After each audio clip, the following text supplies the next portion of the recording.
Alright, so in this new project we are going to code a C compiler in JavaScript. We're going to code a lexer which will turn the C instructions into tokens. Then we're going to use these tokens when we parse the C file. If you want to hang along in this project, you need to download Node.js and run these commands. After you have done all that, you open the folder in VS Code and let's go from there.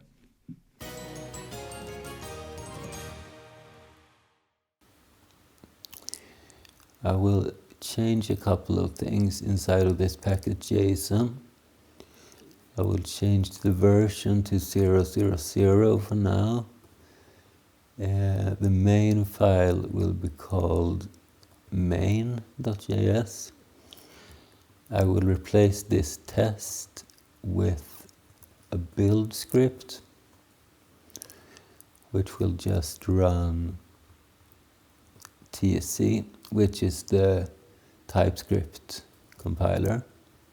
It will turn our Typescript files into JavaScript. And I will also, I will also have a start script, which will run node dot, which will execute this. And I will also add one more thing, which is type module. And that's only so we can include other Typescript files a little bit easier. And the author is me. And the keyword is, C compiler, JavaScript, Typescript, and jaycc. Maybe jaycc, in case someone searches for that. The license, I'll set this to unlicensed because I'm using my regular Dr. Birch license, which means you may use this for educational purposes. Unlicensed, like so. So we save. And now I'm going to create a makefile. And that's not strictly necessary, it's just because I think it's a little bit easier. So we want to create a main.js out of main.ts by running npx tsc. And maybe we can give this the argument of the source file. And when we have a main.js, we can also have a run script which will execute npm start. I want to have a clean script which will remove all the JS files because they will be recreated. And I want to tell this that the run and the clean are phony. That means they don't produce anything. And all we're gonna do for now is create a main.js. So this is the makefile. And let's create this main.ts file. And for now, I'm only gonna create a shorthand for the log. And this is gonna be a function from a string, from a string to void. And I'm gonna set log equal to console.log. So now I can do stuff like log hello world, for instance.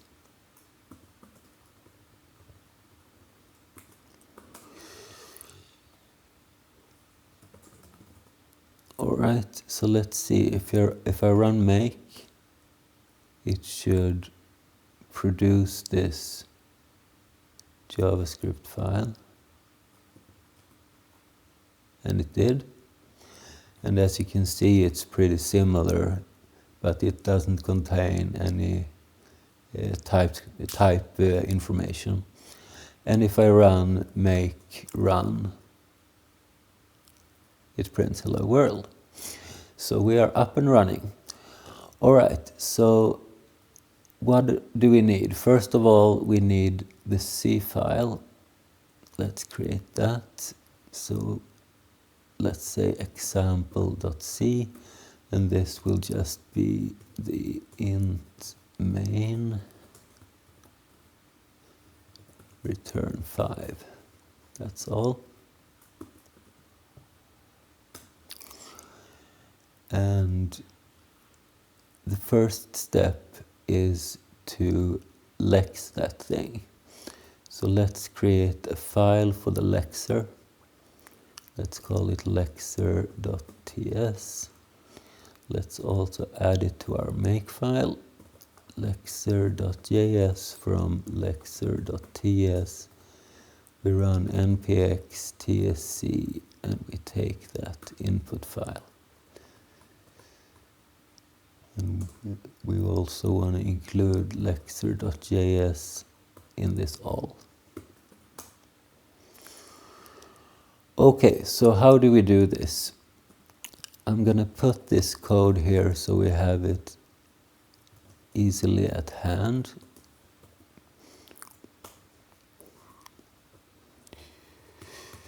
So we need to define the different tokens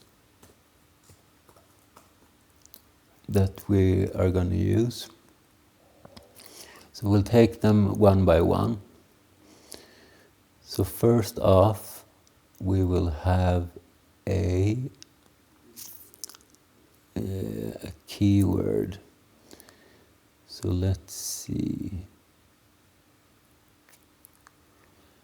Let's say all the tokens begin with a T and then what it is, like T keyword and stuff like that.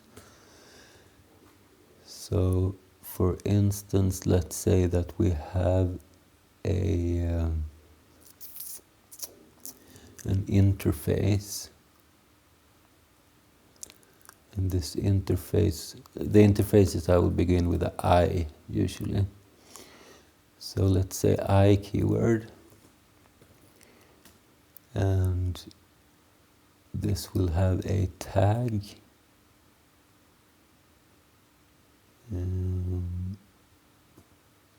which is a string, and it's gonna have, let's see, it's gonna have the keyword in this case. So let's say keyword, and this is a keyword, and then we will create a list of different keywords.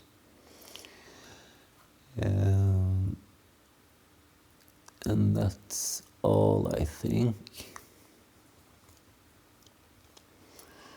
Alright, so we need to define what a keyword is, and I'll make that a type alias. So a keyword is going to be the string int. Let's do it like this. The string int or the string return. And we will have a lot of keywords later on, but these are the two that we have in our example code. Alright, so that is the first thing.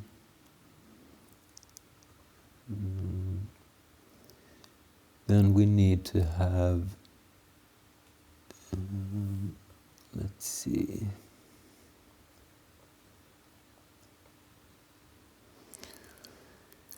So we need to have a token. So interface I token.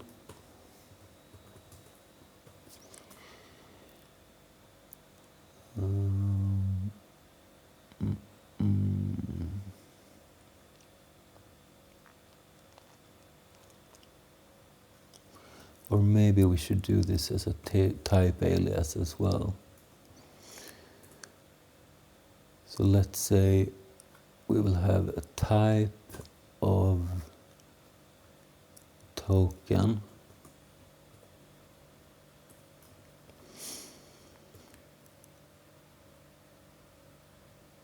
which is a keyword.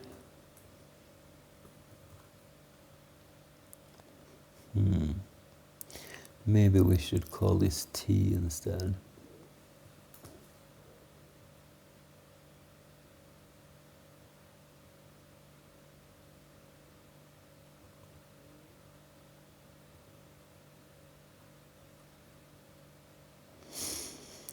So for now, this is the only thing we have. And we need to define a constructor function for a keyword. So we will do let keyword. And this is a function from string to T keyword.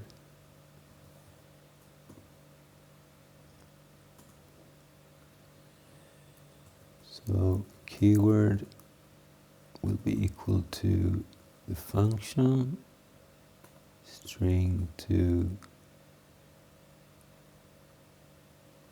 T keyword, and this will return an object with the tag of keyword and the keyword of the argument. So let's say we have the keyword here, and we'll put it right here. What's it complaining about? All right, we need to set this in a parenthesis as well.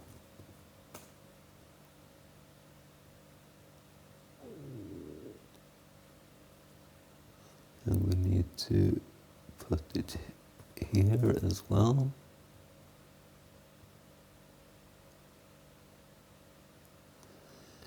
And we need to convert this to a keyword, to a T keyword. No, to a keyword.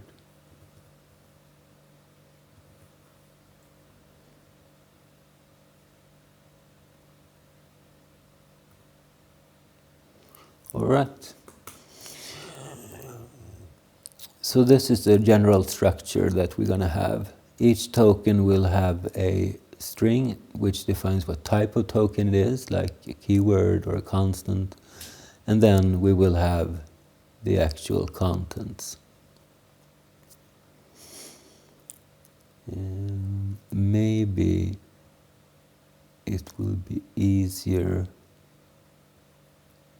if we just call this content instead.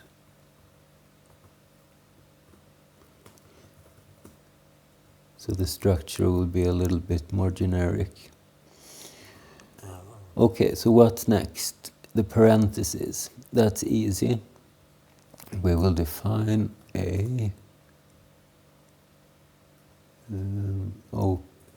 open round, which is just this, and close round, which is this,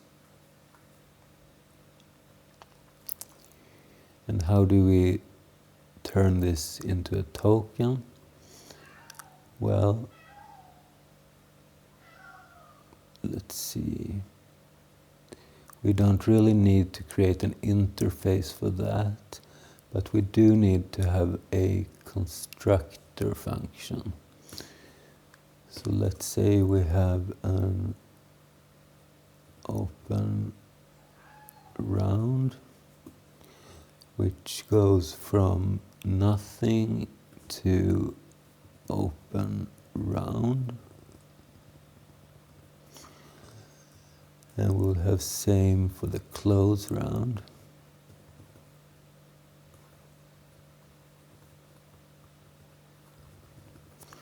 Like so. And then we will set the open round equal to a function which will just return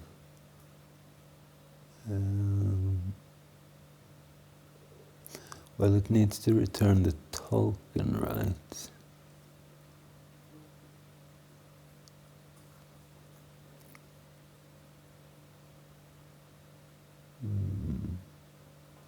So we actually do need to have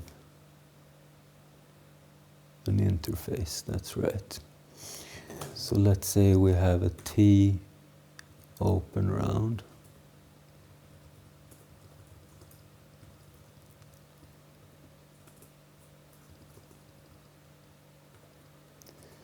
And the tag is going to be a string. The content is going to be an open round.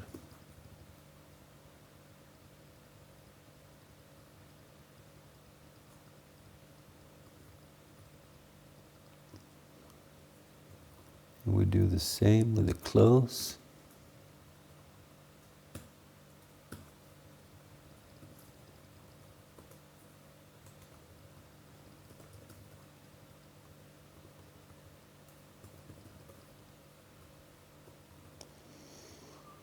And now we can define this constructor function which will return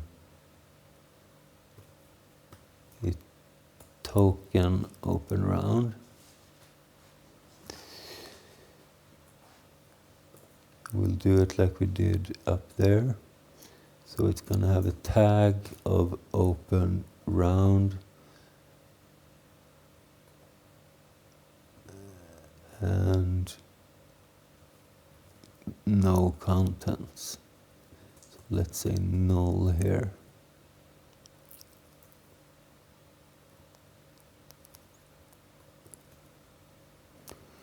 So we can set this like so. And let's do that for all of these actually. So we have the same structure. This means that it's optional. And what does it complain about? Right. Tag. Type T open round is not assignable to type that.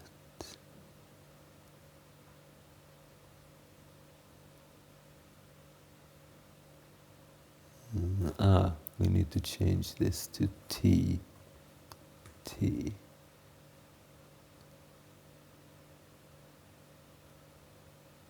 Null is not. Okay, let's set this to undefined instead. Alright, that went through. Alright, we're halfway through our lexing. And so now we need to do the same for these open and closed curly braces. So let's just take what we have here and copy paste it, and we change, let's see, if we do change round to curly, like so. Same here, and here, and here. And we need to copy this stuff.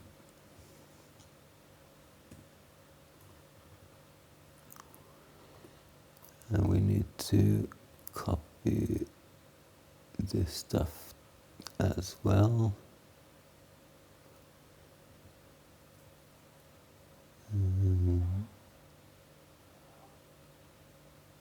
Did I remove too much?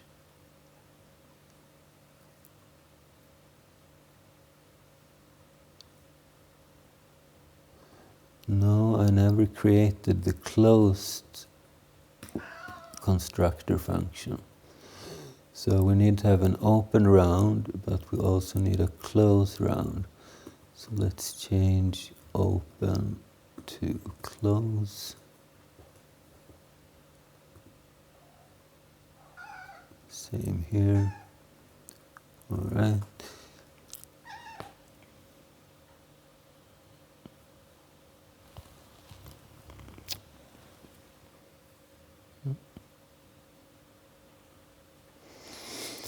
And now we're going to copy this stuff, paste it in, and we'll take a short break. Alright, so we have created the constructors for the round brackets. Let's change these to curly. So let's see, I will change round to curly, like so, and there, and there, as well as there. And now we're almost through. What else do we need?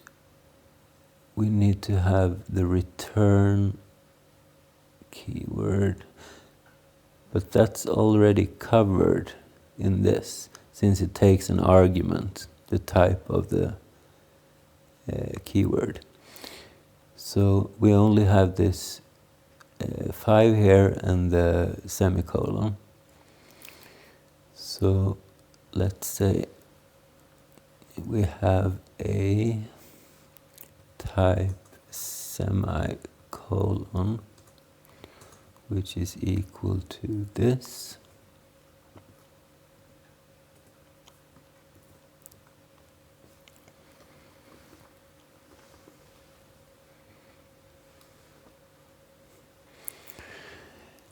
And we also need to create an interface. So interface T semicolon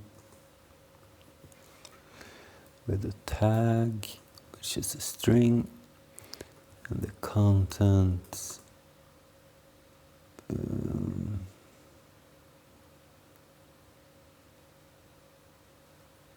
well,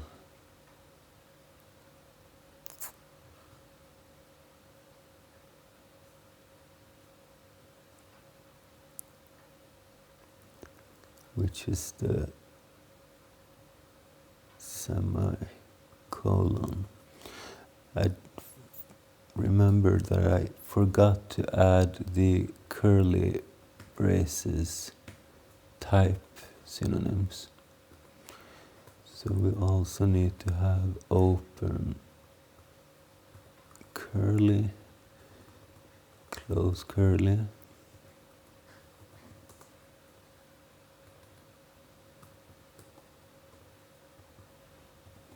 like so.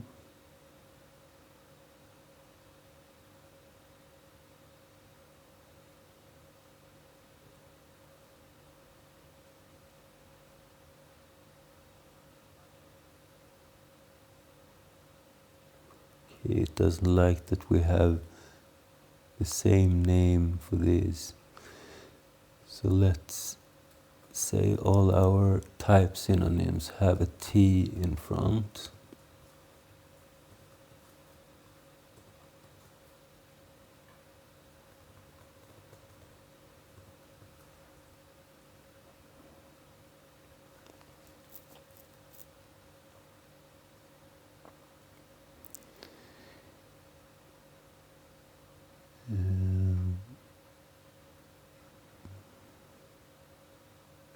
No, we already used the T for tokens. So what can we have for the type? Let's say we do like this. Instead of adding an extra character, we can just make this uppercase.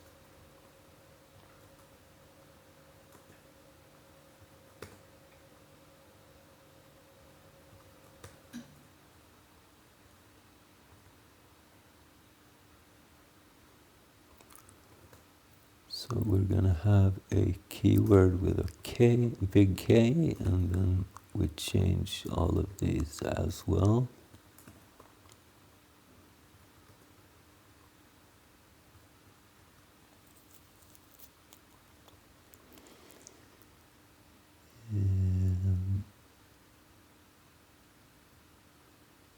And this will be as keyword.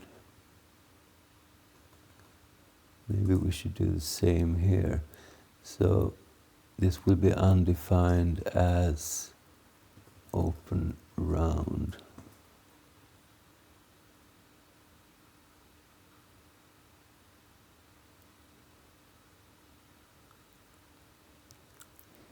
Okay, as unknown as. Sometimes you need to go over the river for water. As unknown as close round. As unknown as open curly. Same here. Close curly.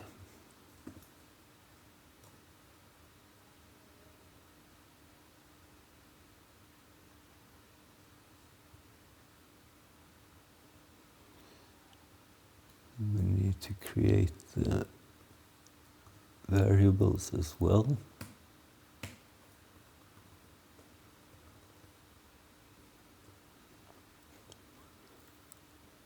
So we're going to change round to curly, round to curly, round to curly. And where were we? Semicolon.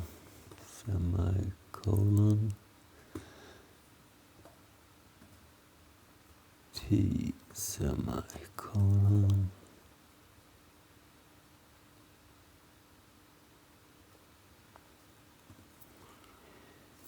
So a semicolon is going to be a function which returns a T semicolon.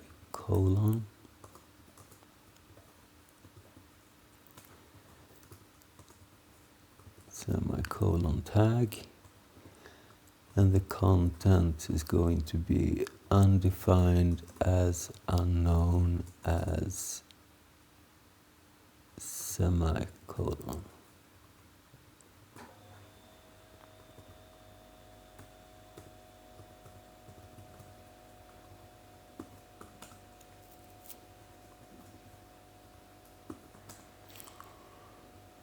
All right, and now semicolon at the end here.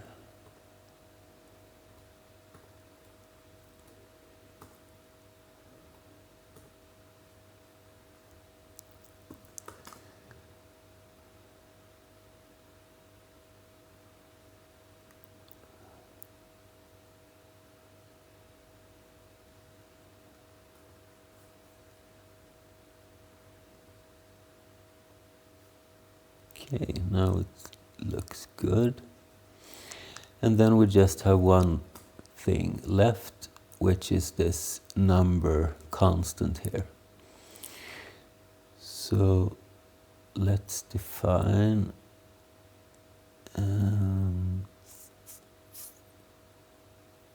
we don't need to have one of these in this case.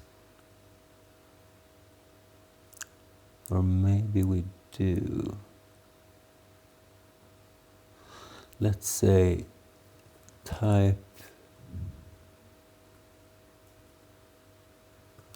number constant is equal to a number.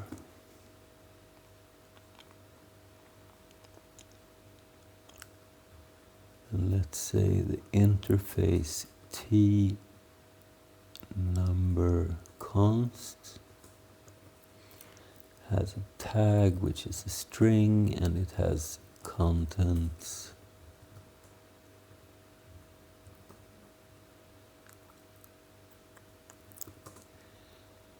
which is number const.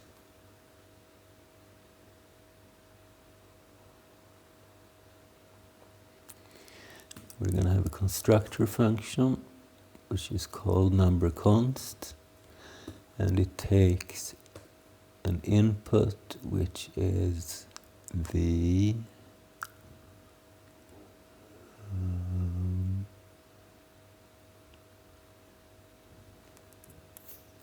maybe we should just call this the argument, so we have the same general structure.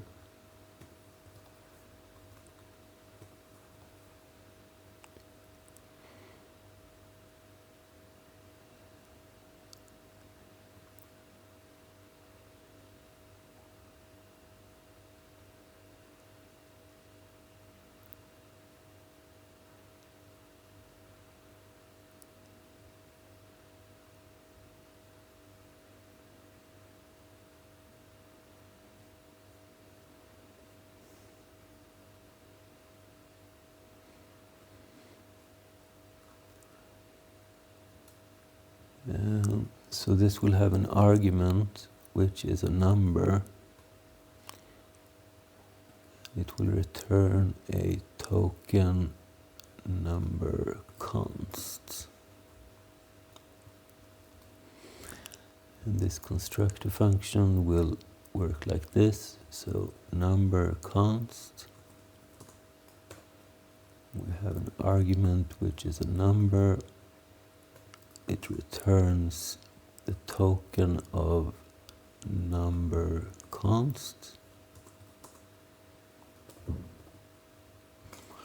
So we have a tag number const, and the content is the argument as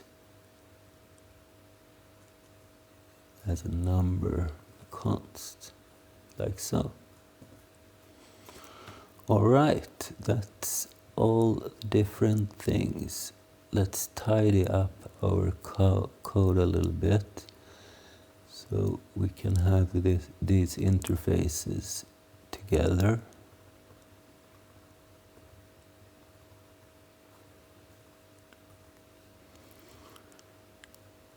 And same with these functions, I think, since they are pretty small.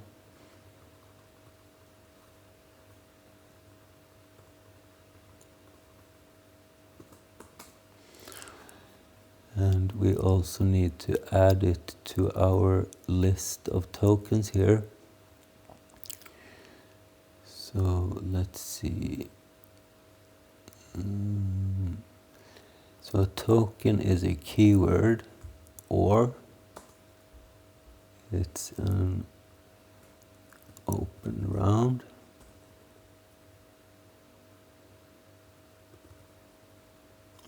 or close round, open curly, close curly,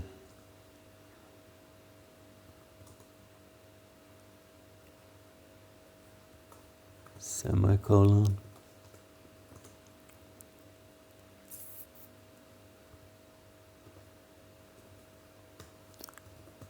number const. And that's what we have this far, I think. We did, however, forget one thing. This main right here, the identifier. So we need to define that as well. So let's say we have a identifier, and that will be equal to a string.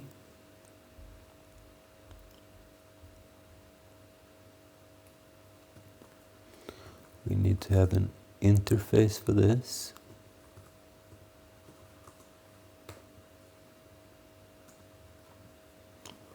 So a tag, which is a string, and the contents, which is an identifier. Then we need to have a constructor function, identifier. It takes an arg, which is a string, and we return the token identifier.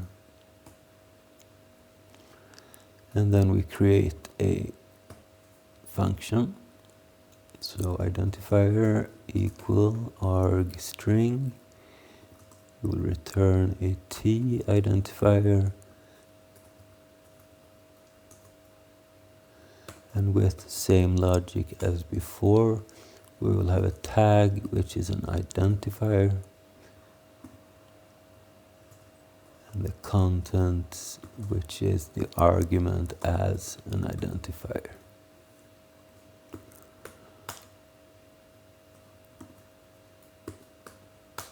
Okay, I think that's every part of the lexer.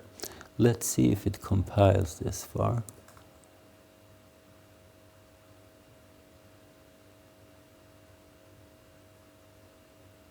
It does. Nice. So if we look at the JavaScript code for our lexer this far, it looks pretty similar to the Typescript, but without the type system, of course. All right.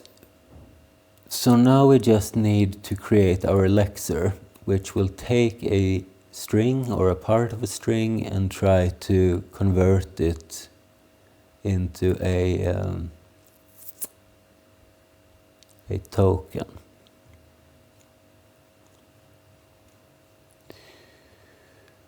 So let's see how we do this. We need to have a interface, which is the lexer.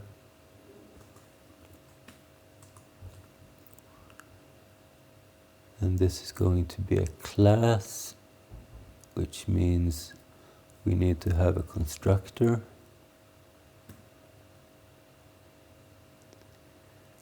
And the constructor is going to take a string as an input.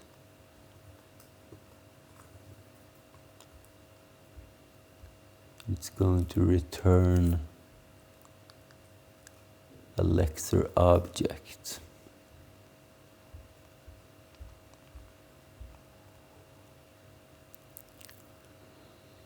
What else? It needs to have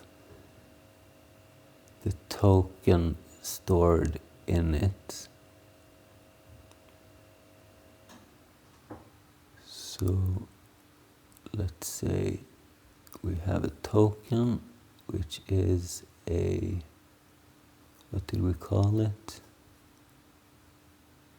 Token with a capital T. So it will return a single token and the rest of the input string, which has not been parsed or lexed. So let's call it rest, which is a string. All right. So we need a class which is called lexer, and it's going to be implementing the iLexer. I think this is the right syntax. Or is it? Class lexer, isn't it implementing?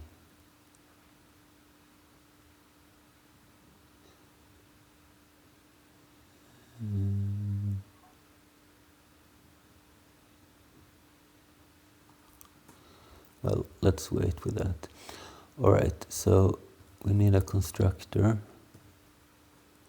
which is going to take string as input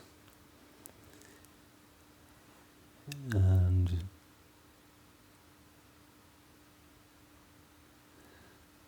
what it's going to do with this string.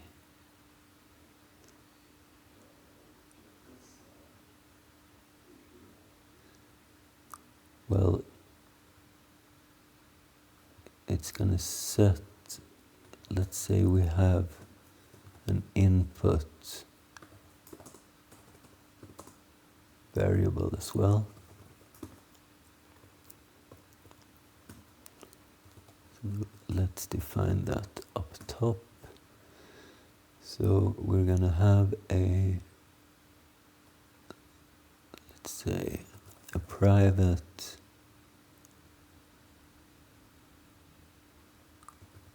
input string.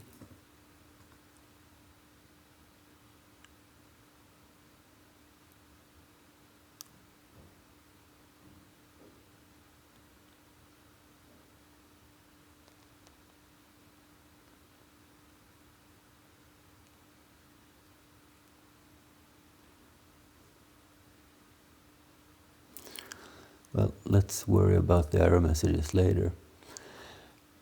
And we need to have a public token.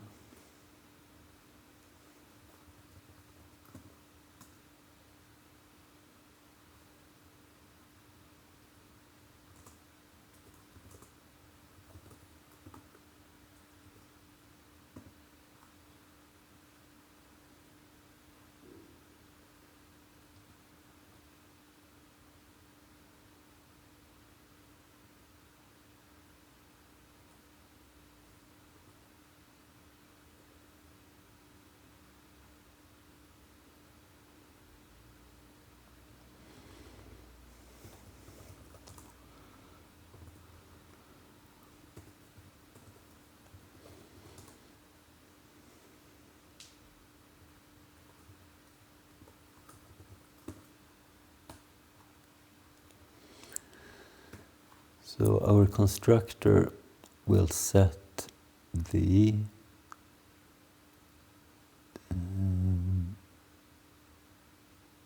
this dot input to the string.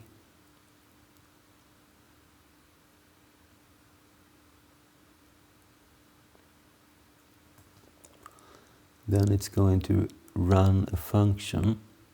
So this dot lex, and then it's going to return this.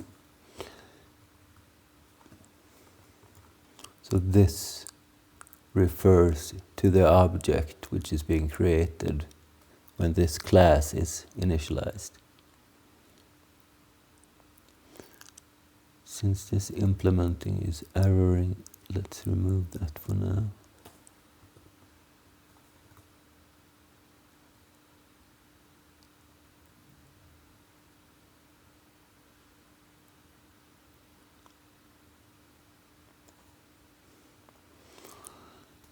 Let's define our lex function. So basically this takes no argument and returns nothing. It will, however, change the object. I wonder if this Typescript is smart enough to see that the lex function will actually solve these errors. Oh well, we'll see.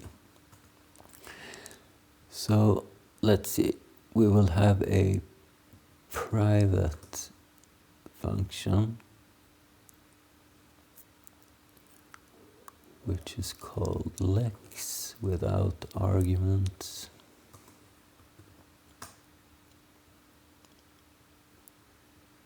And what's it gonna do? Well, it's gonna check the input string and see if it finds these. So we need to have like a list of different regular expressions which this will cycle through.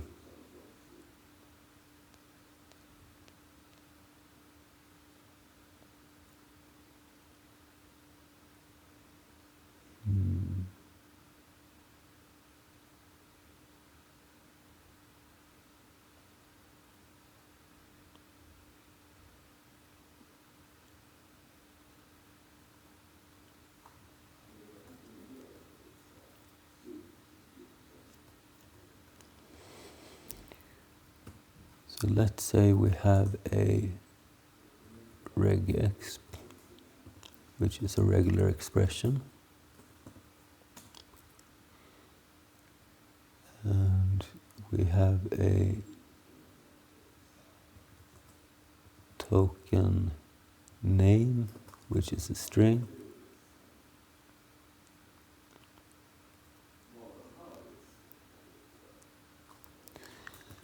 And let's define just some of these to begin with. So let's see. We need to have an array of different regular expressions and the corresponding token.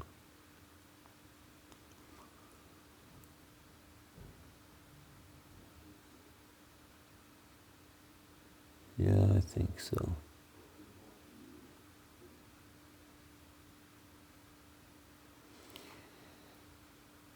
So, what should we call this?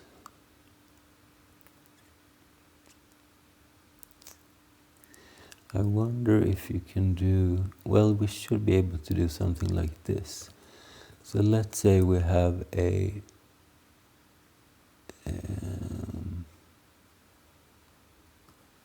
regexp entry.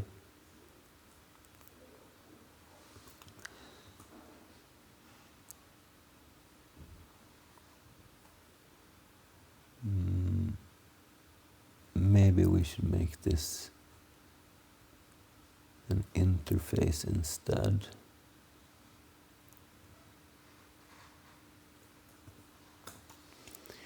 So interface I regexp.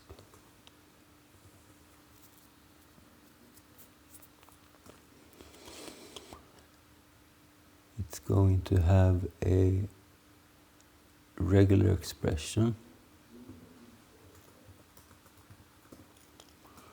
and a corresponding token name.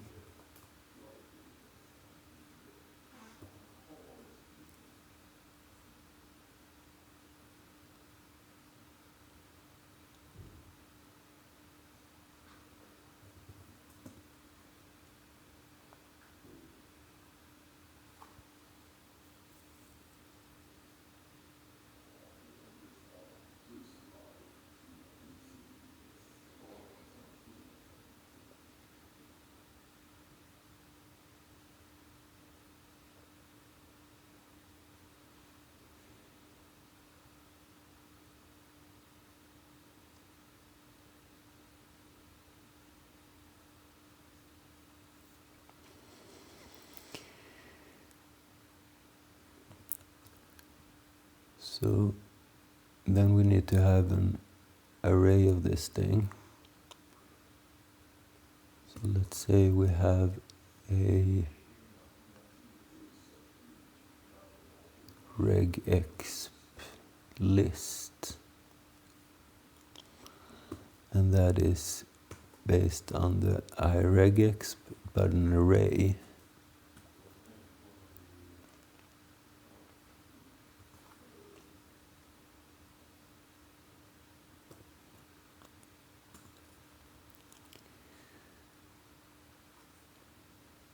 So if we're gonna search for a open round bracket, it's probably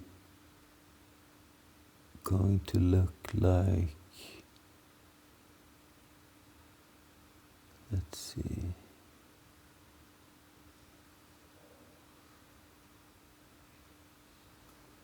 something like this. So regexp is going to be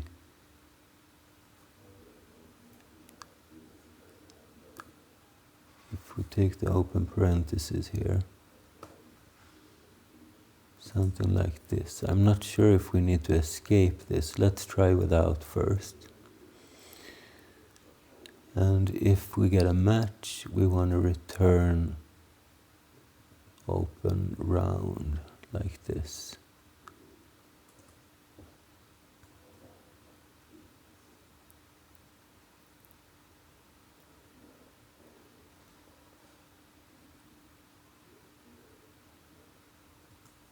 I guess. Not sure why it's complaining. Maybe it can't, maybe the code editor can't handle these regexp stuff. Ah, I forgot the name. This should be token name.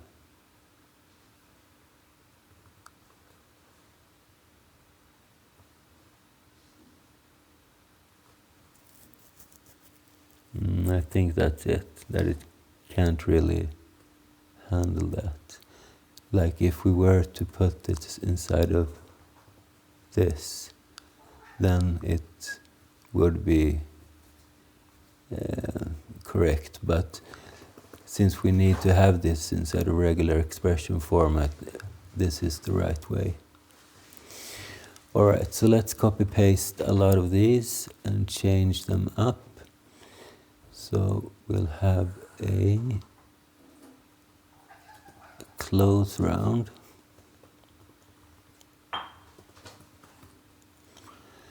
And we need to have an open curly and a close curly.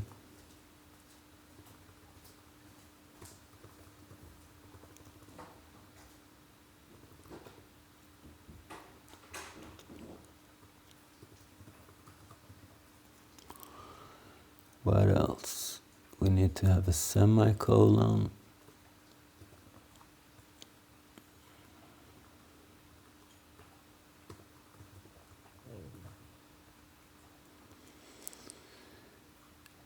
And let's see.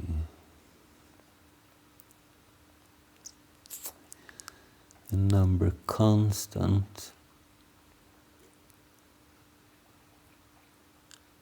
Well, that's basically gonna be this, right? And we need several of these. So something like this.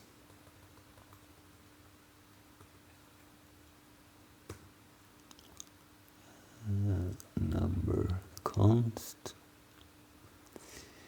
What about identifier? That's going to be A to Z, underscore 0 to 9. It can't begin with 0 to 9, by the way. So let's say we have, first we have A to Z, underscore, a single one of these.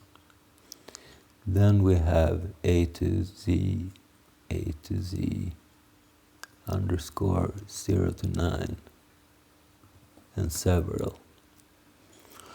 And I also want to include, this is not part of the C standard, but I will have it as an extension. So we can use the prime symbol for identifier names. And we also need the $, which is valid according to C. And this will be the identifier.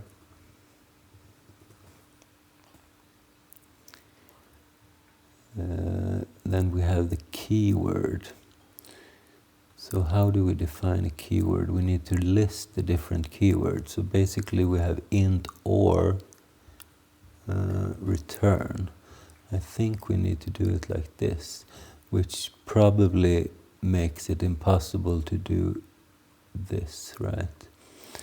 So let's try to escape this parenthesis thing, and maybe these two.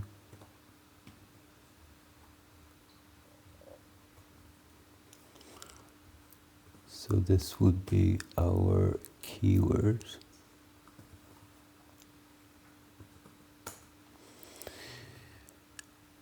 Is that all?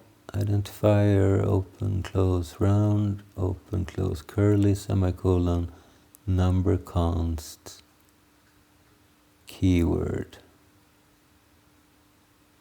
Yeah, I think that's it.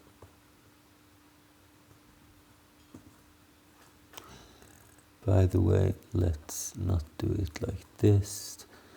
Let's do it in 2 steps. So first we define regexplicit, then we set regexplicit equal to this.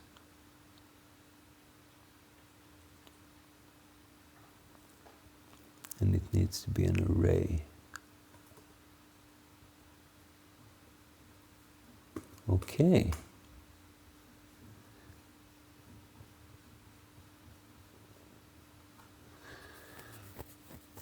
So how do we do with this? For each part of the string, we need to go through these different regexps.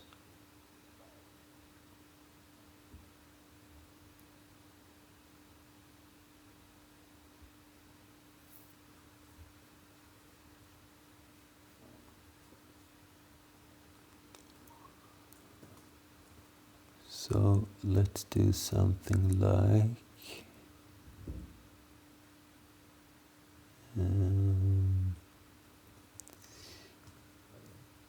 well, let's create a variable for the entry, and that will be an I regexp.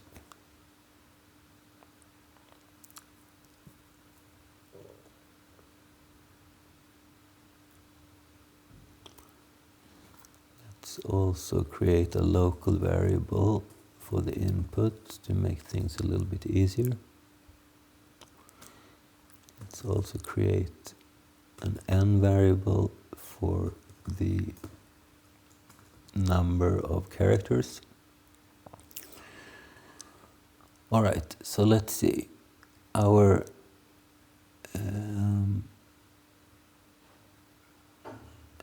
entry should be equal to our list. What's it called?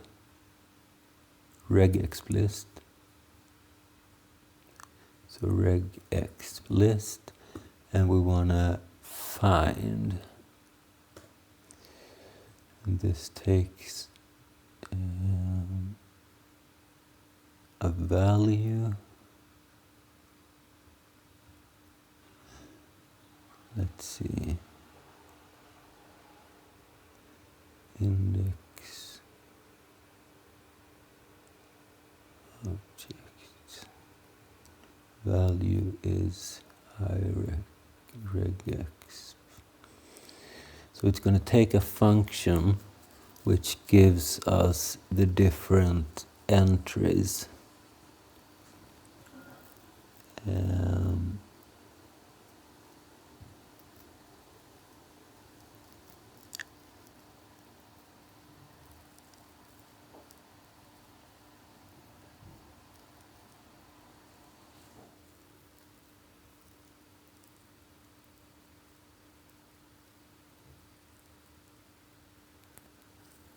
Okay, so if we return true, then we have found the right thing.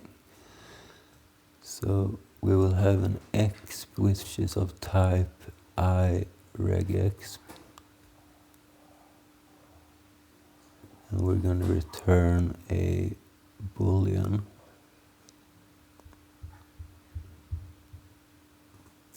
and this is a function. And what we're going to check is if our input string matches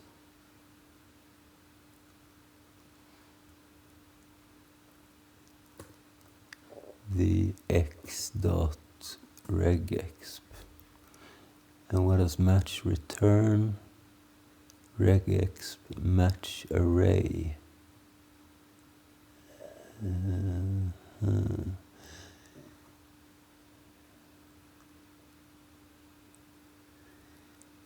How do we turn it into a boolean?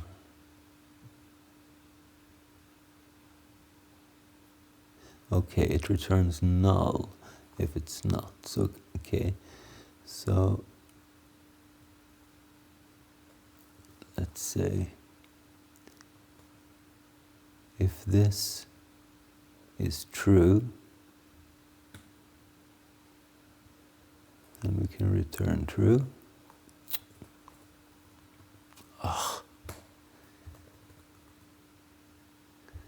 Doesn't fit on one line.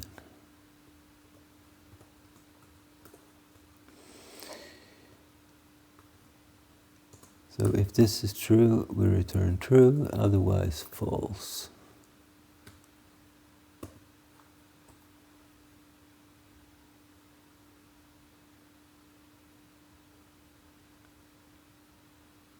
Okay, it should be able to return undefined as well, so let's add that.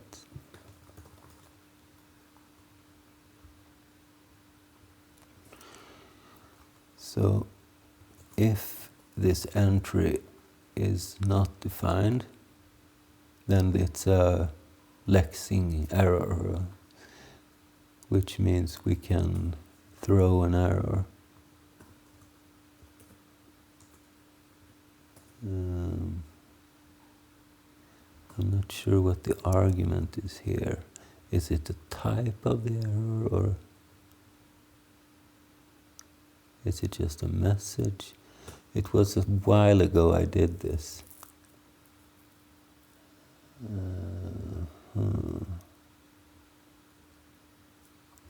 Let's try this.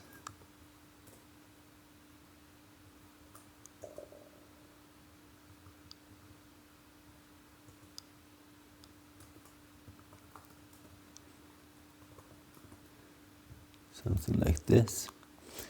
If, however, it does match, what do we want to do? We need to have some kind of switch statement, right? By the way, let's set those variables that we do have. So we have a regexp, which is equal to our entry.regexp, and our token name, which is entry token name.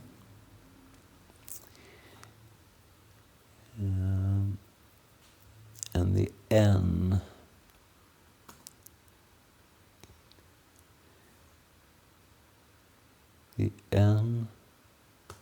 is equal to input.match with our regexp, and this will return an array with the things that matches.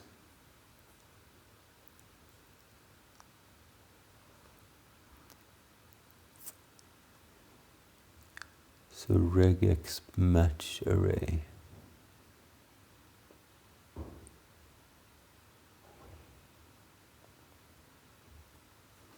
Maybe we need a variable for that too. Let's call it match r. So regexp match array. Let's set our match r equal to this.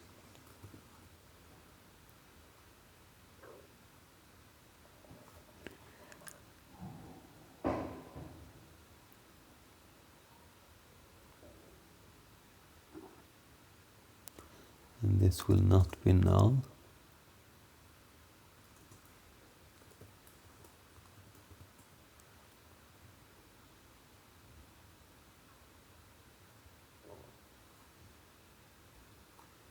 That is true. We need to set the input first, and this should be this.input.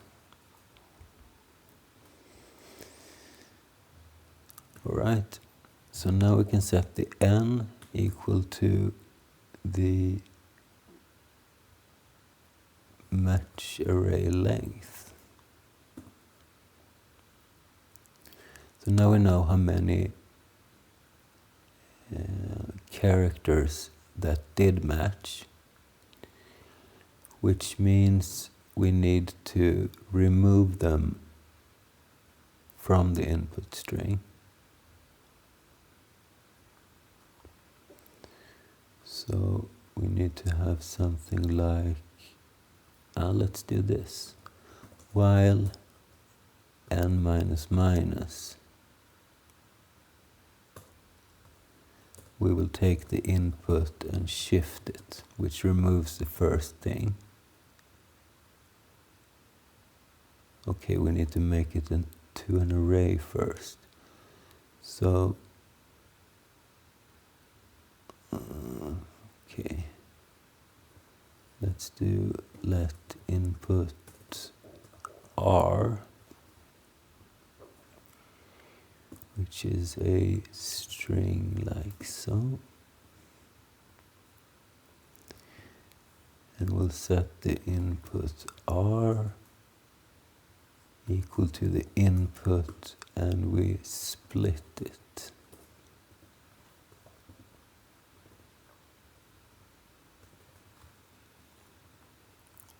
So this will turn it into an array of characters.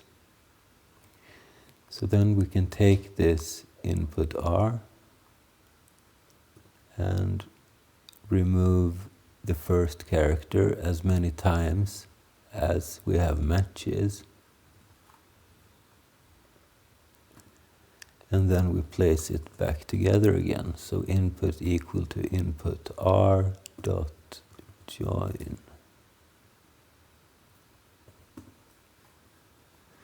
That should work, I think. Alright, then what? Now we need to figure out what we have actually found. So let's switch on the token name.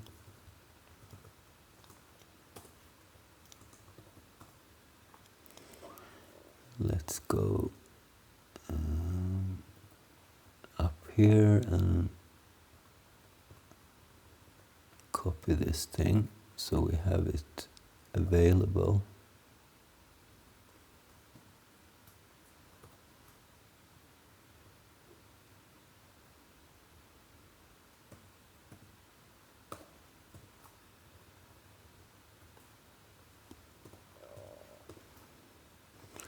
And then we just iterate through this. So if we have a open round, what are we going to do?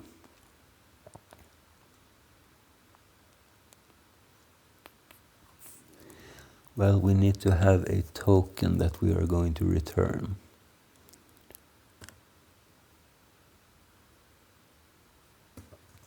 Let's say we have a token. Do we already have something which is just called token cap with small t? I don't think so. No? So we have a token which is a token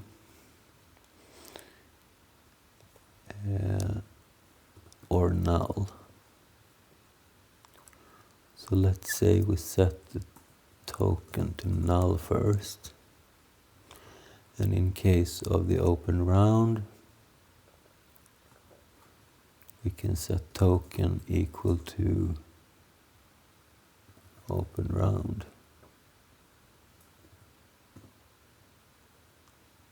and break, and then we have close round.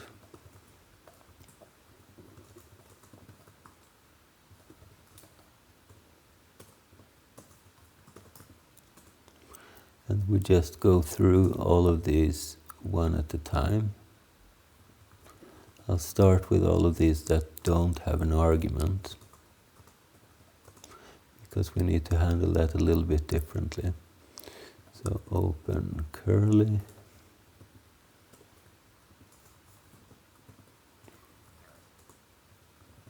Close curly.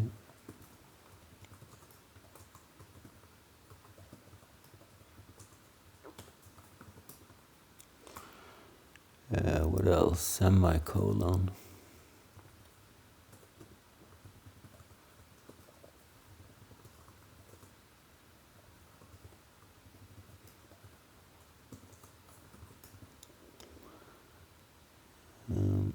And then we have these identifiers. I forgot to add that, by the way.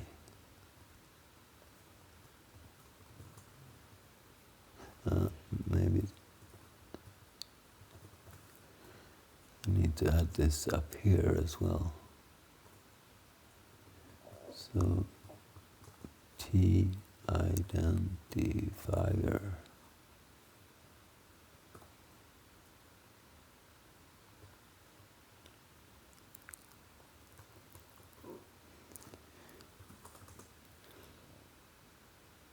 So if we have an identifier, then we need to handle it a little bit differently, because we need to be able to retrieve the actual identifier.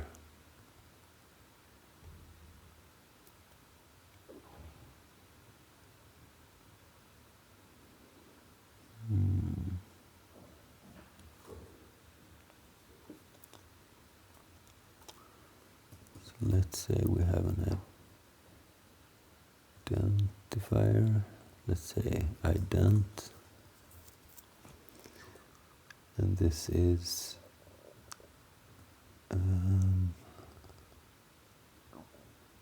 well, what is this?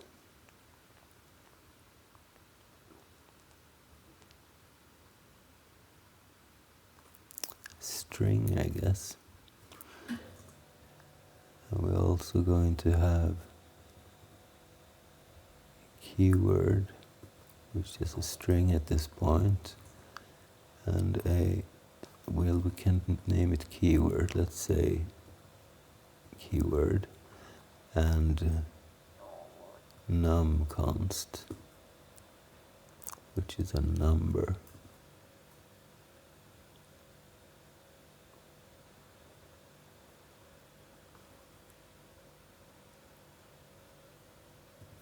Maybe also a temporary thing.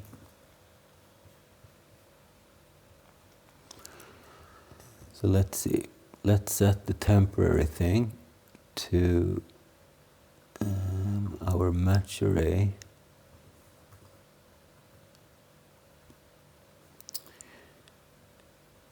And this should be the first match, I guess.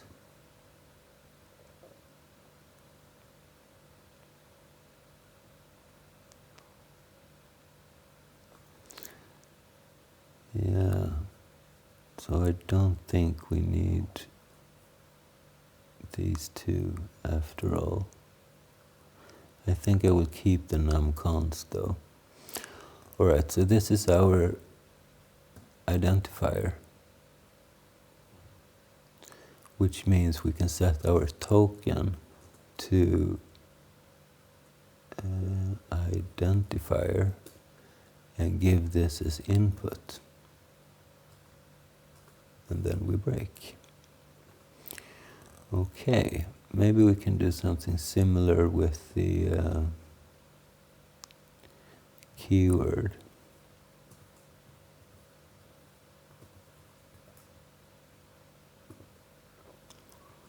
So we'll set the TMP equal to the match array 0, the token equal to keyword TMP,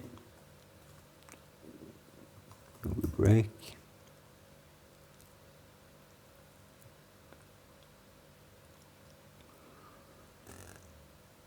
And then we have the number const.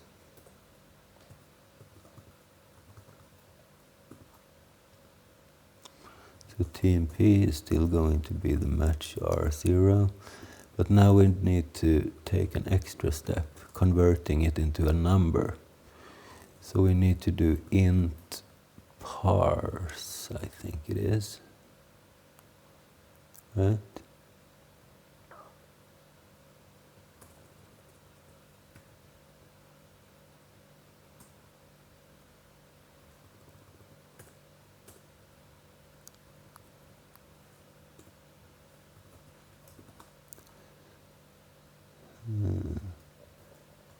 Maybe number parse.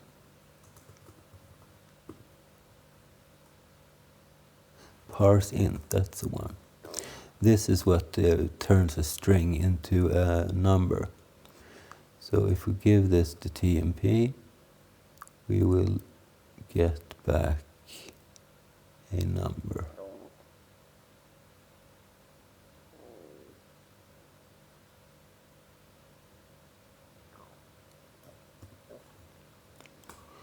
Which means we can create a token with our number const function, providing this num const as input.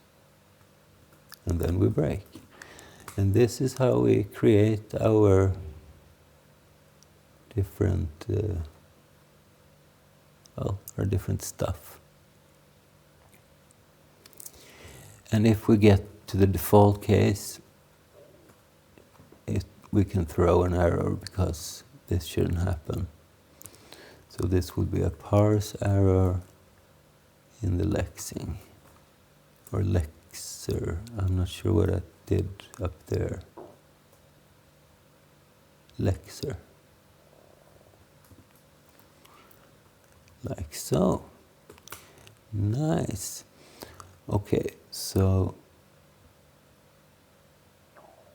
now we need to update our, let's see,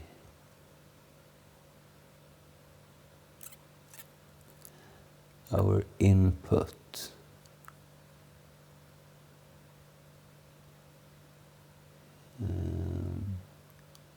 Right, we actually don't need to have a rest here, we can just update the input. So let's remove this rest.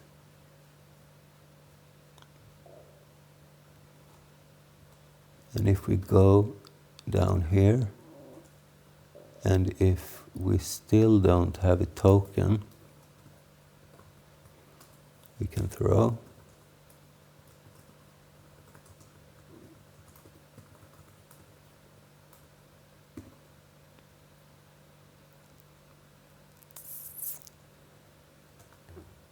Otherwise, we can set our new this.input to the rest of the string, which has not been parsed yet.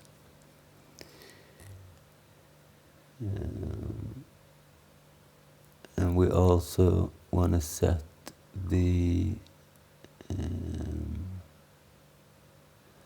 token to our token. And we don't return anything. Okay. This looks nice, I think.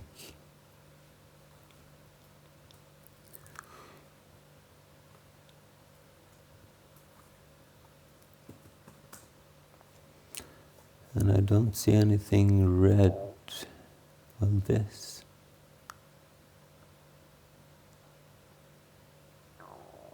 Okay, it doesn't understand that we are initializing it down here. So let's make this optional.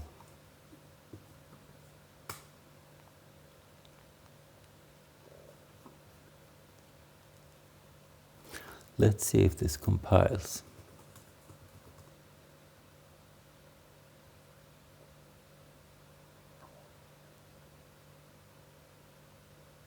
Alright? What if we add this implementing stuff? So class lexer implements I lexer.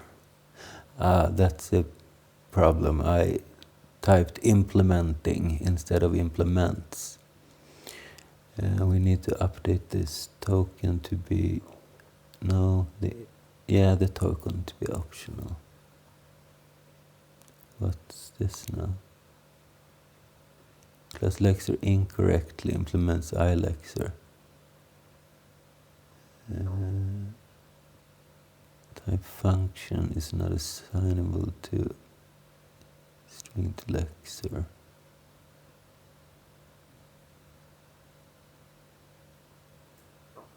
Okay.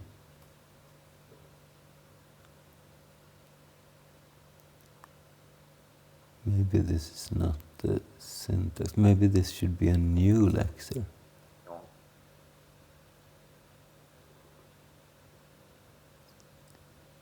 Star string new to lexer.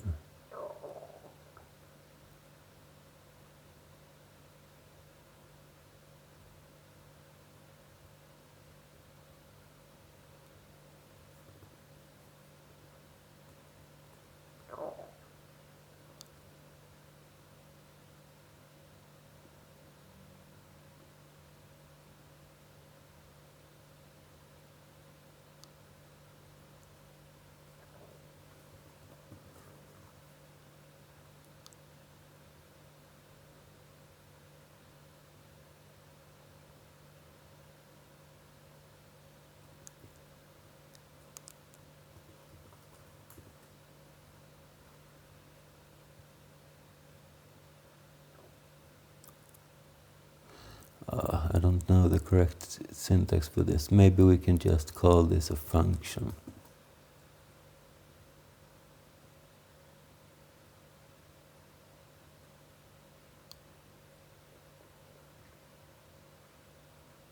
Okay, we need to tell what's private and not. So we have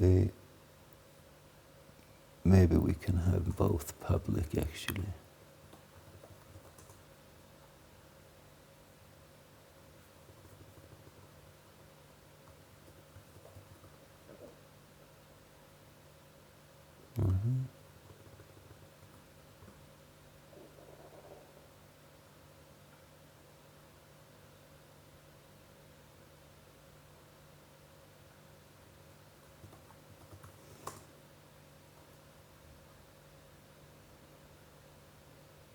Private modifier cannot appear on a type member. Maybe it wants like this.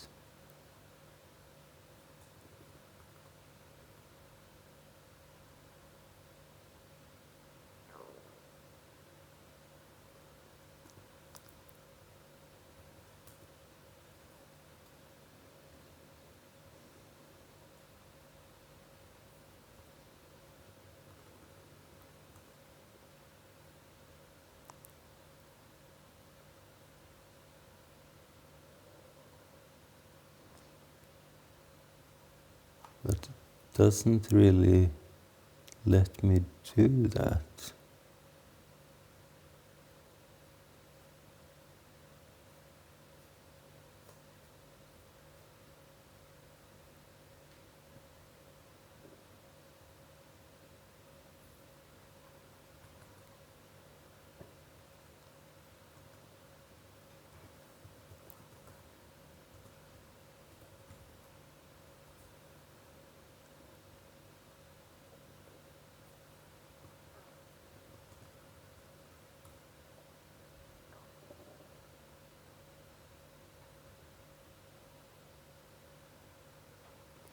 So how do I specify if it's private or not, if it doesn't allow me to specify that?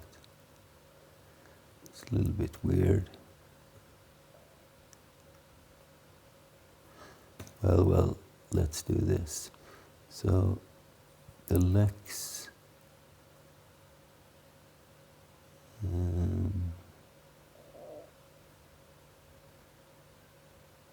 Well, it's a function from nothing to void. Let's make it public.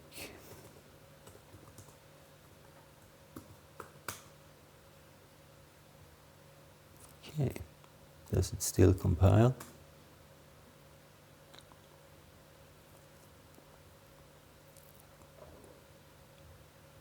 Seems like.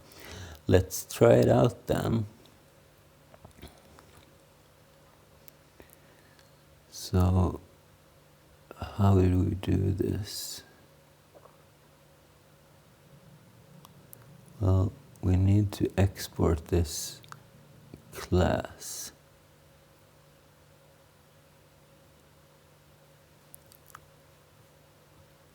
So, export lexer, I guess.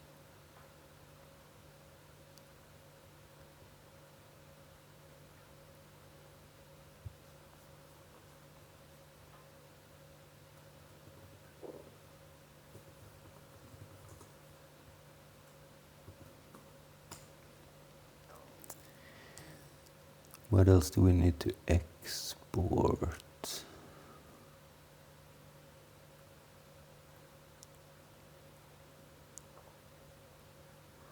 Well, let's try this for now. And inside of our main file, we will import lexer from lexer.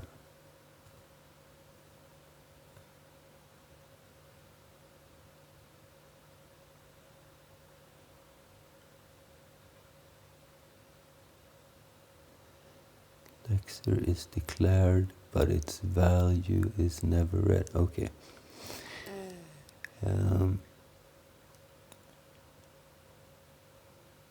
And then we can try it out with, let's say, the first line from our code. So let's create lexer of type lexer. lxr is equal to new lexer, and we give it the int main. So this is what we want to parse, or, well, lex. And if we get a result back, let's do this. If we don't get a result back, let's just log error. Otherwise, we want to log the lexer dot, let's do this, input. We have the lexer dot input, and token, we have the, no, not lexer, this is going to be lxr, and lxr dot token.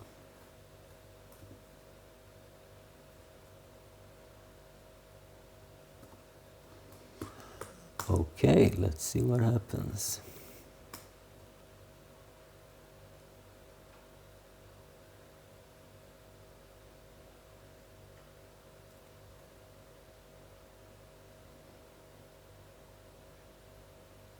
String literal, okay.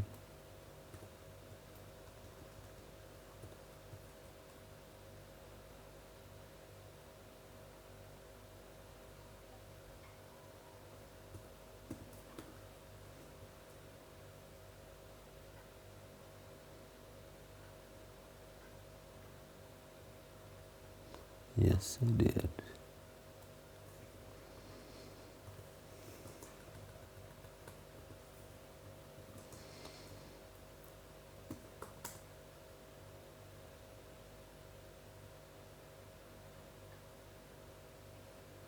Oh, that's right.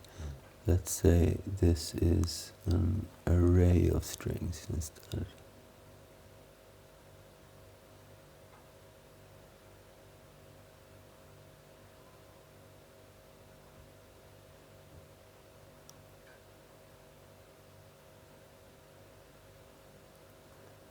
Or maybe,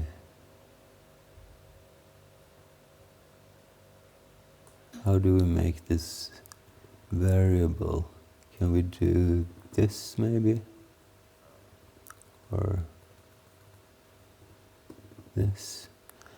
I want to specify that it's variatic.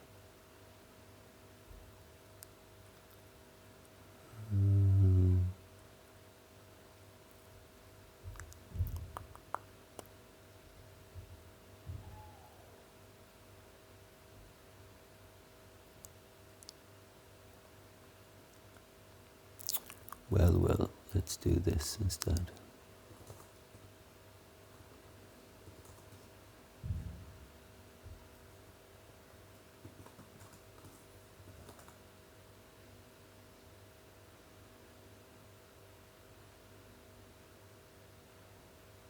Okay, it compiled.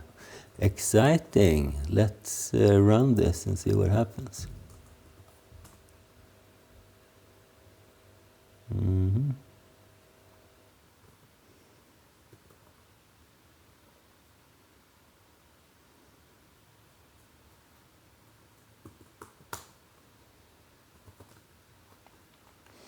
Now I think this is going to work.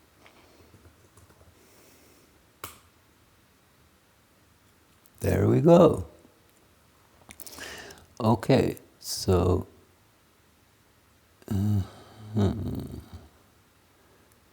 it returns the rest of the string, but it only removed the I.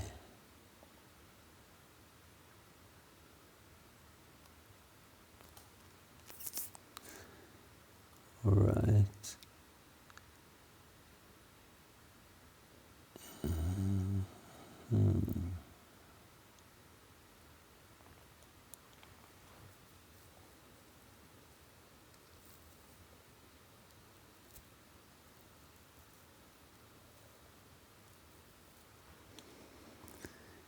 And we didn't get much info here.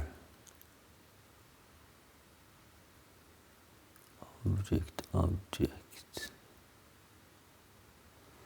Maybe we can be a little bit more specific when we print this. So let's say token dot tag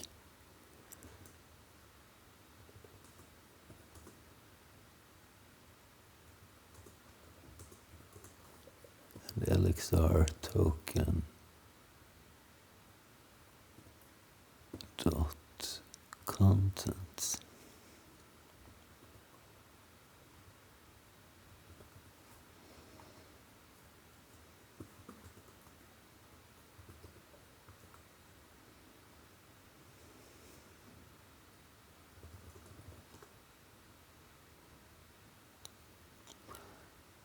Open round is what we get. That's a bit weird. Well, it's the first one.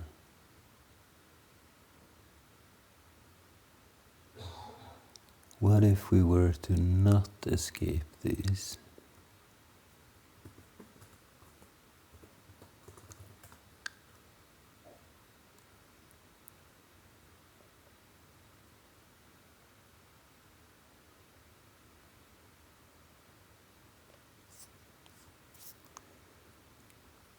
No, that's not right either. But why does it match? Should it be like this, maybe?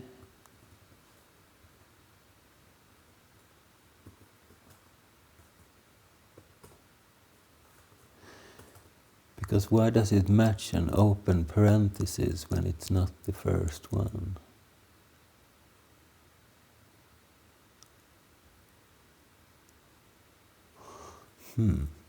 Maybe we need to tell it that this is the beginning of the string.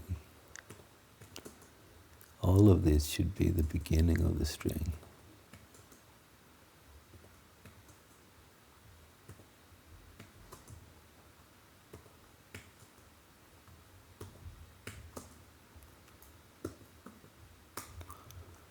Let's see if that gives us a different result.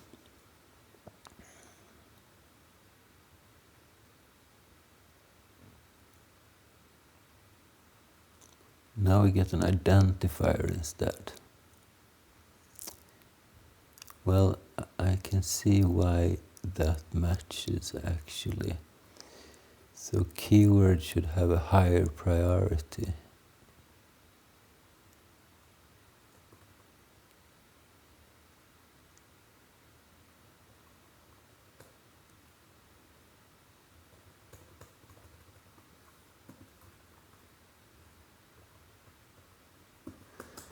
Let's also print this this match R structure.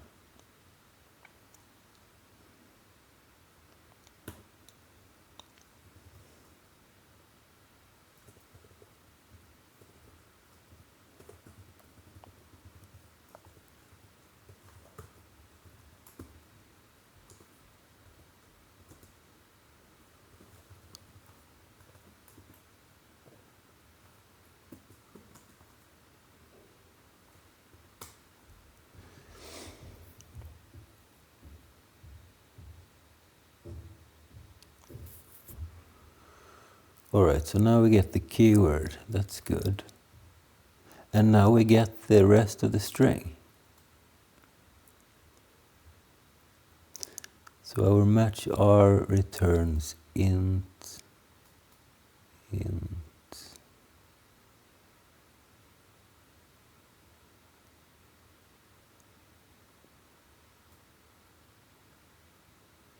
Let's see, it's an array with int undefined index 0.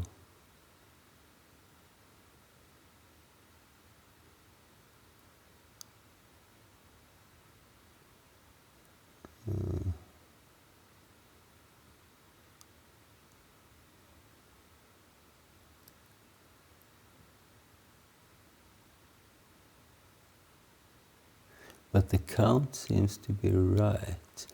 So maybe we should we need to add the space, right? So let's see, let's comment this out for now. And let's create something for the space. So regex will be beginning of string, space.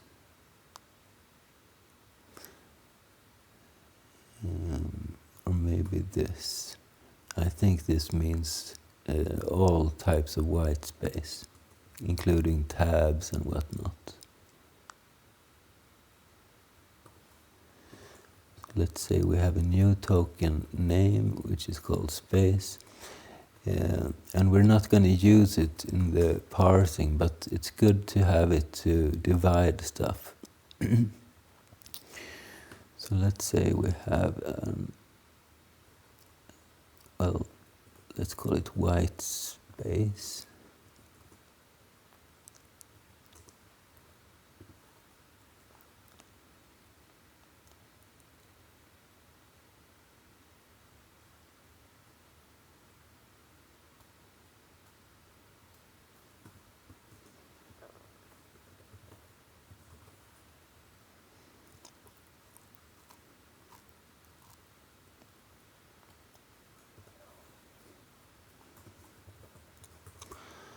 Let's create an interface for it. So white space like this. Tag string contents white space.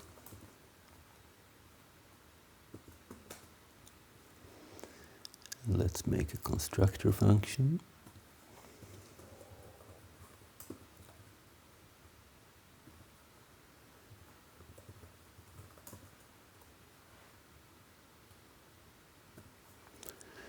So our whitespace function should take no argument and return a token whitespace structure. And it's going to contain a tag which is whitespace and no contents. So undefined as unknown as white space.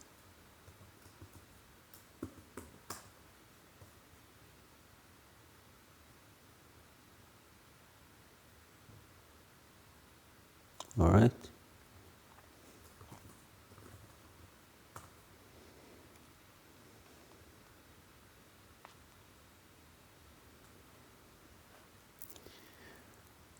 Okay, so we get the int, which is a keyword, and this is the rest of the string. We need to remove those commas though. So let's see. This input is equal to input, and what is input? Input is equal to input r. Maybe we need to specify that we should not have any joining thing in between.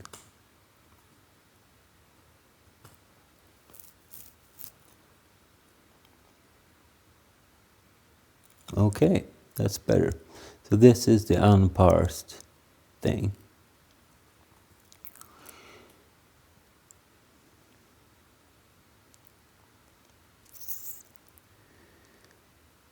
So let's make a loop out of this.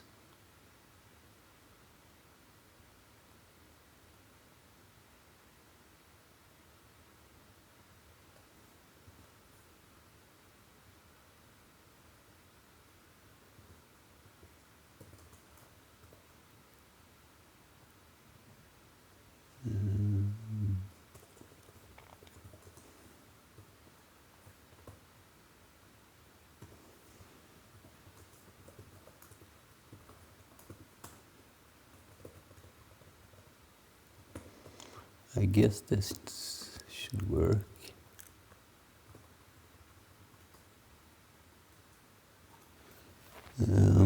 But we wanna take the rest of the input. So let's say we have an input string, imp, and imp is equal to int main, and this. We provide this imp thing, and if we don't get an error, we want to set the new imp to our lexer dot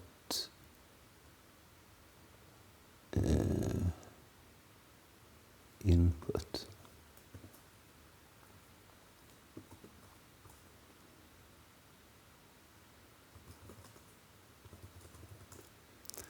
Let's see what happens.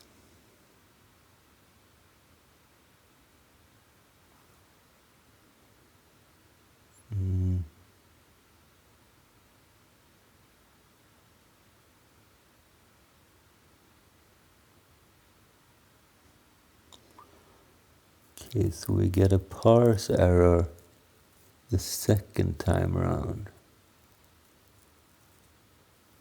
But we should be able to parse spaces, shouldn't we?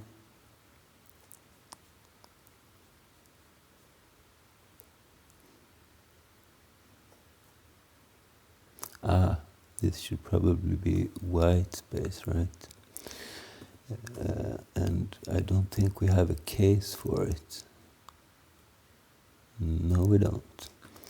So case white space let's set token equal to white space and break.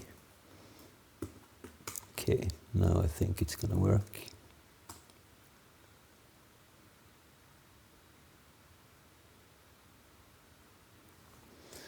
So the first time around we get a keyword int, then we get the white space, then we get an identifier main, but it doesn't really count right.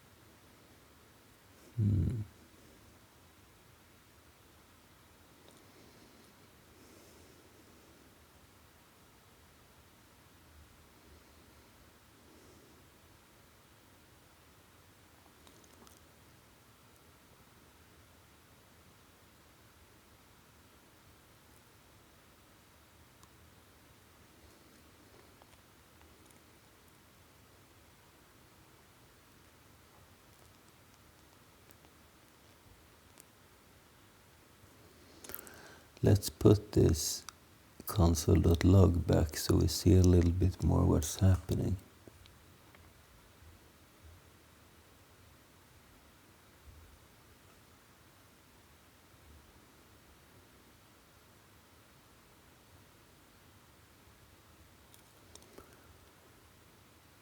So when we get the identifier main, which is correct, we have main as a match R.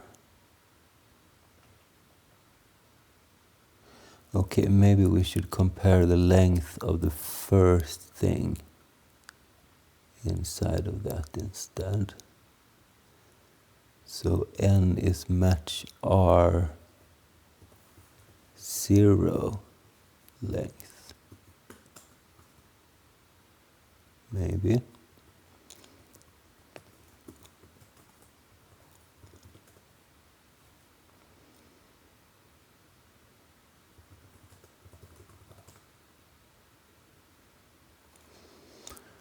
Okay, so we get the keyword int, white space, identifier main, open round parentheses, close round parentheses, white space, open curly, and then we're at the end of the file.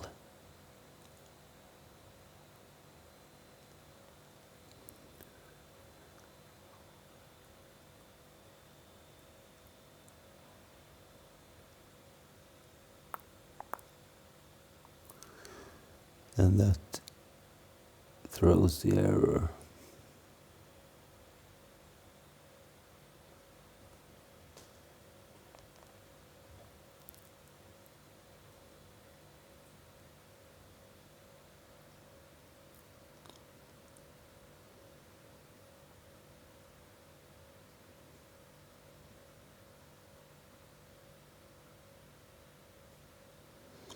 Maybe we should have an end of file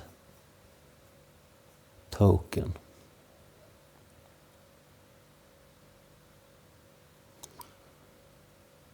So let's see.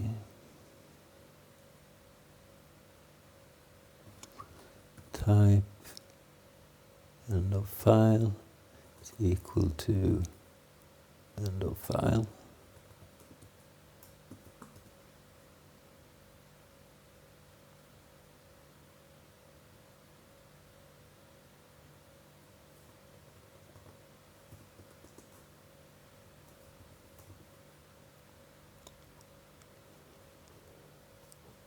So let's create an interface.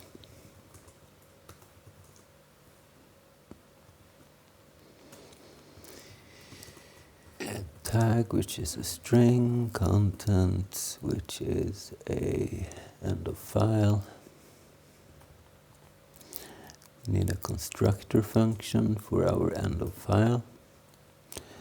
No input will return token end of file. And we'll do the same syntax as before.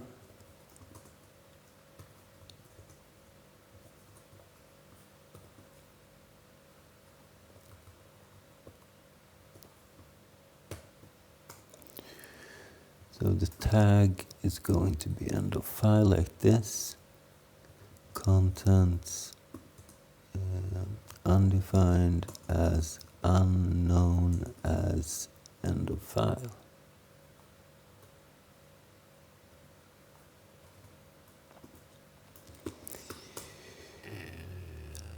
So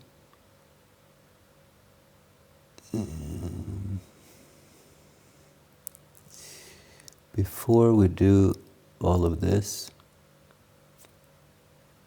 let's see if the input length is 0. In that case,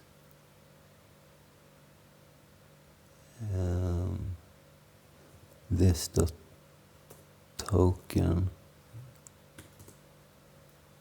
will be set to token, no, will be set to end of file like this.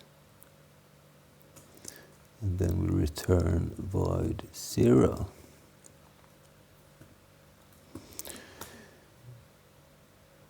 So now we can loop while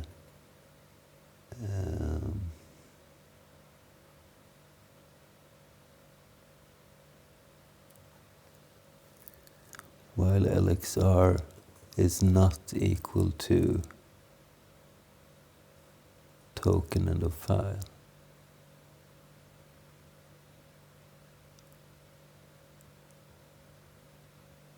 Or end of file like this. So basically we need to say lexer dot end of file, I guess.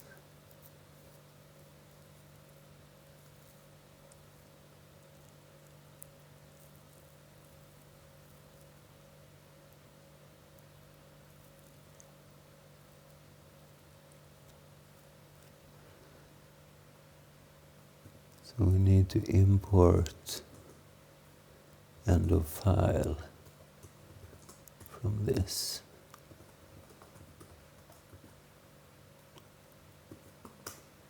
Which means we need to export the thing as well.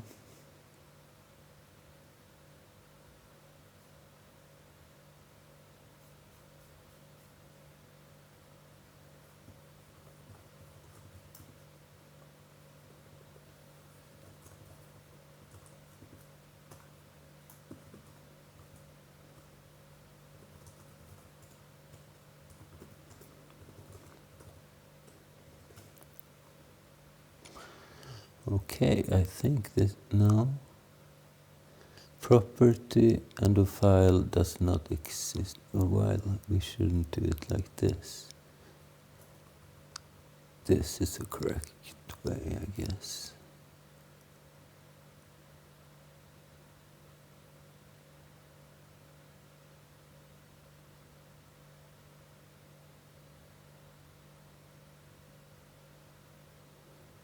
Right, we should compare this token instead.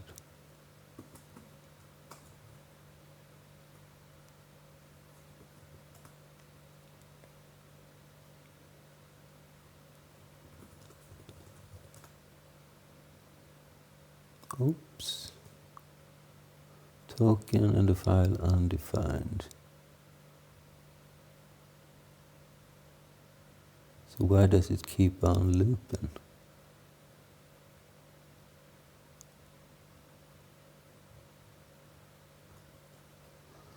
While lexer token is not equal to end of file. Well, what if we were to do it like this instead? If lexer token tag is not equal to end of file, I guess we can't compare objects that way. So then we don't need to export this thing anymore.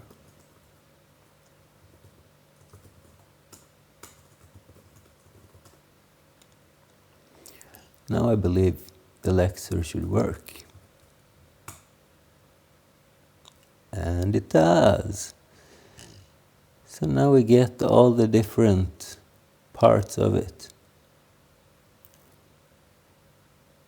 Let's try it on the whole file, by the way. So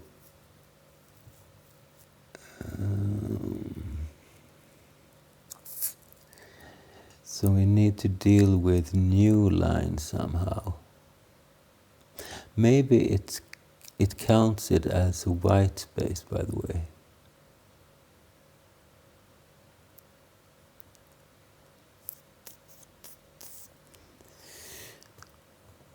Let's try. So this will be this.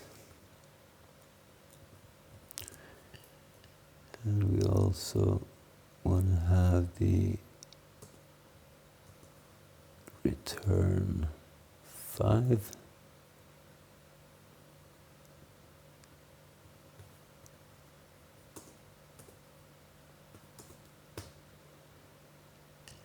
And we want to have this. And let's only log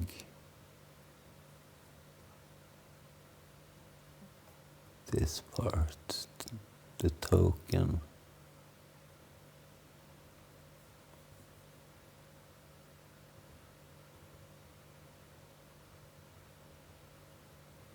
Like so.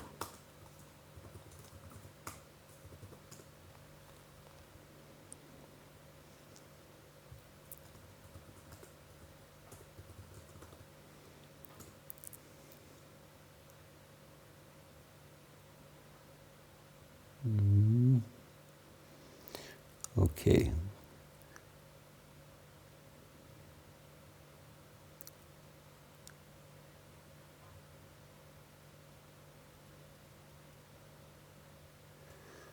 So let's see, the last thing returned is the return and a white space.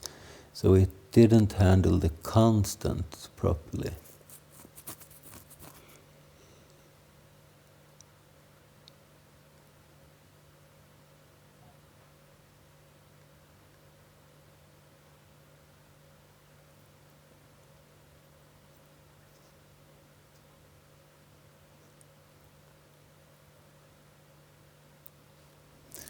Let's see what the match R is returning.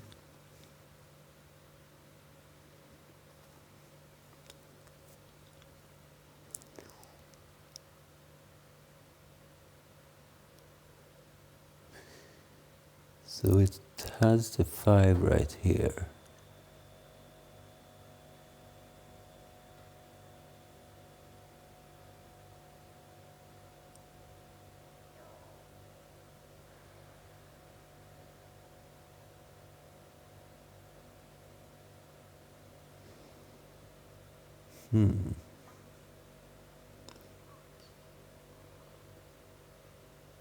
So why doesn't it turn it into a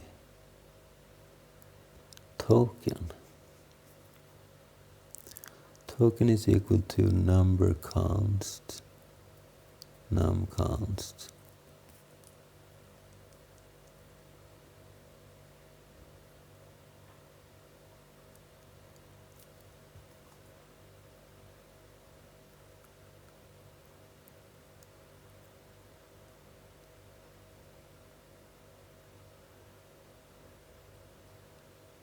Parse error lexer.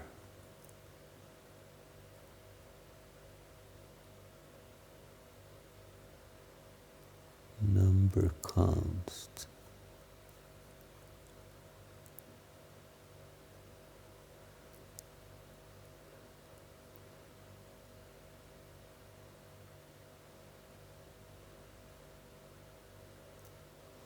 That's weird.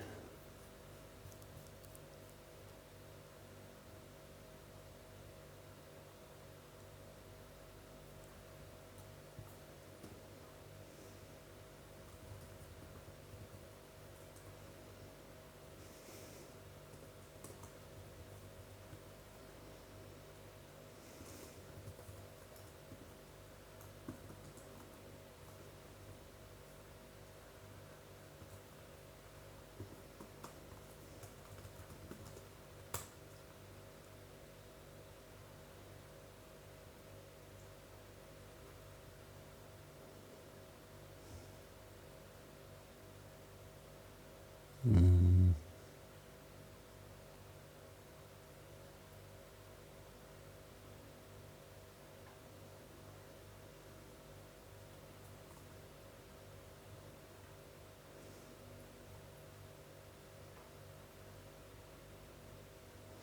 Oh, maybe it's not called numconst. What did we call it?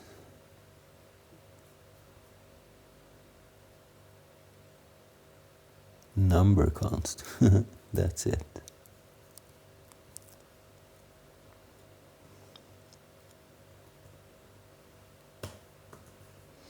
Okay.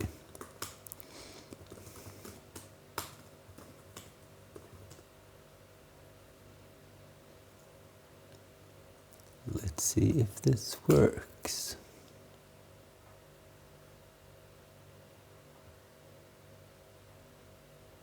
Okay, that looks pretty nice. Let's remove this console.log so we see a little bit better.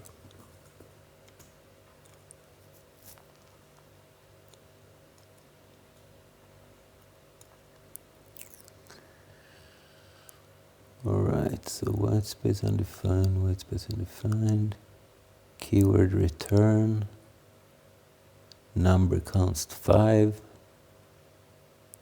semicolon, close curly, end of file.